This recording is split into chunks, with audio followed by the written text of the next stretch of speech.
Sagutin naman natin ang tanong ni Only Alexus. Sabi niya, Doc, may 6 months Belgian Malinois po, is underweight and under height. May chance pa po ba siya humabol sa height and weight?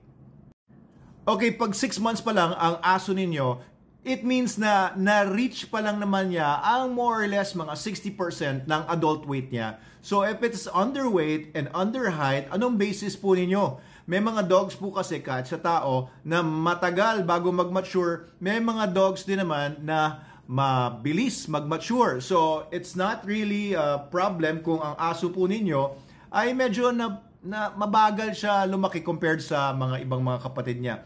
It could be na nagkaroon siya ng sakit, maaari siyang nagkaroon ng parasites na yung nutrients niya baka nakukulangan siya, or baka naman po hindi niyo binibigyan ng magandang nutrition. Of course, I would recommend Super Dog Nutrition o kahit itong Super Dog Nutrition 28, or the best is Super Dog Nutrition SDN 42. Ayan, alam nyo, yung investment ninyo sa good quality nutrition, it will go a long way, lalo na kung tuta pa yung aso ninyo. Huwag kayong magtipid kung gusto nyo talaga yung aso nyo na makuha niya yung full potential ng growth and development niya.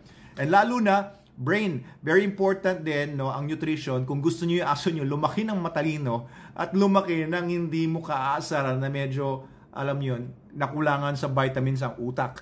So, what you can do is make sure na yung aso din po ninyo ay walang sakit at ma-free siya from parasites. You bring your dog to a vet para po ma-check yung poop niya, ma-check yung dugo niya. No, maganda na meron kayong basis para malaman kung meron talagang sakit or parasites yung aso ninyo. And kung meron man, ma-address na kagad ito, maalis yung sakit or mga parasites na nagbabawas doon sa nutrition na available sa aso ninyo at nakukuha nitong mga parasites na ito or mga pathogens na ito. Okay? Good nutrition and bring to a vet para walang mga sakit-sakit, and of course, alisin nyo sa stressful situation ng aso ninyo.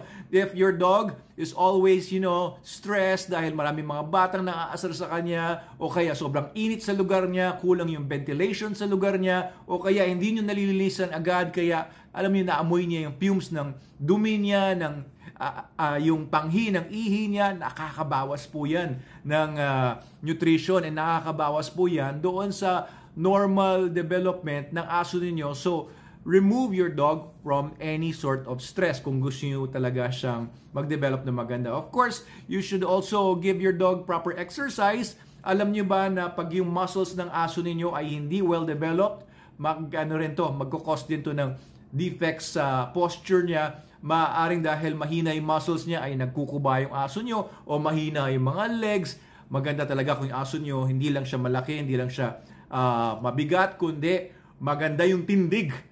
Poging-pogi, talagang lakas ng dating. Yan ang maganda sa mga dogs nyo. Kailangan po nila ng proper mental stimulation din. Kaya make your dog play with a lot of toys. Alam niyo yon, yung pa-experience sa kanya, maraming iba-ibang experiences para nagde-develop din yung utak. It is also, may effect din yon kapag yung aso ninyo ay happy and yung aso niyo is properly stimulated mentally, meron ding effect yon sa physiology niya overall. So, yan po yung mga tips na mabibigay ko sa inyo, Sir or Ma'am Only Alexus. And sana gumanda po yung inyong Belgian Malinois. Favorite breed ko yan. Isa sa mga favorite breeds ko, if not favorite breed. At sana po ay mag-SDN kayo para sigurado po na makakuha niya talaga. Kasi yung SDN po, it has the highest levels of animal protein compared sa mga ibang mga dog foods. Ibang mga dog foods sa mga 21 lang, 28, mataas na daw yun sa kanila. Merong mga high-end na galing sa abroad, Canada and US na nasa mga 35, SDN 42, biruin mo yun, and hindi yan masama para sa mga kidneys and liver kagaya ng sinasabi ng iba. Kasi dogs are carnivores. Ang kanilang ancestors ay mga wolves. Kailangan nila talaga, they were built, they were designed, they were engineered to be meat eaters. Kaya talagang protein talaga nila, talagang dapat mataas. Diba? Hindi kagaya sa ibang mga dog foods kasi puro fillers, puro corn, wheat, soya. Ang nangyari tuloy, ang dami mo dapat pakainin, ipakain nyo sa aso ninyo para makuha niya yung same level of nutrients. Ang dami nyong tapon sa dog food kasi nilalabas lang din niya sa dumi niya yung mga ingredients na yun. Hindi naman niya kailangan masyado. Konti lang nakakuha.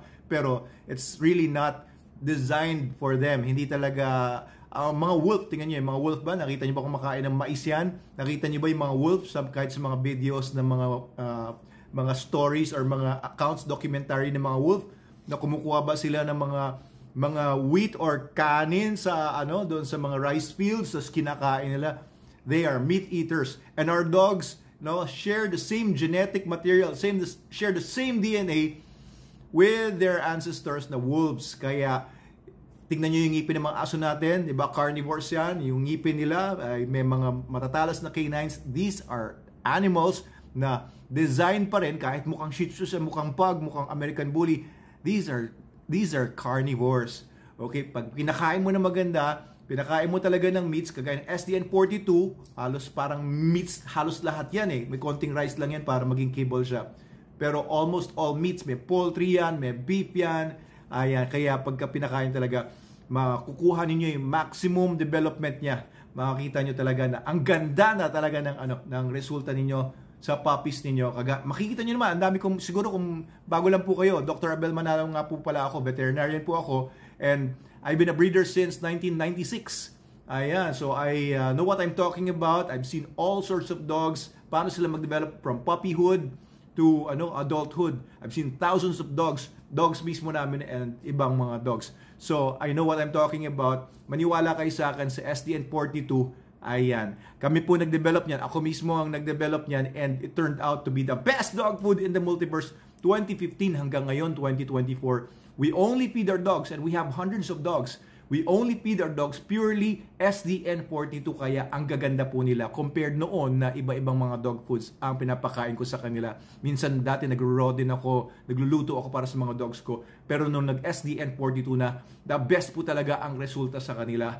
Kaya ako sinishare ito sa inyo, hindi para kumita ako, pero para po talaga makinabang kayo, at kagaya ni Sir Only Alexus, ay yung kagustuhan nila na magkaroon ng magandang aso from puppyhood and maging napakaganda. Makuha niya yung potential ng aso niya, yung investment mo dun sa aso, and yung investment mo ng effort and time pag-aalaga ng aso ay masulit talaga. Good nutrition is the key, number one. Of course, genetics din, number one din yan. Genetics and good nutrition, hand in hand, and veterinary care, para walang sakit yung aso nyo. Yun po ang sagot ko sa tanong po ninyo on Lexus. Mabuhay po kayo.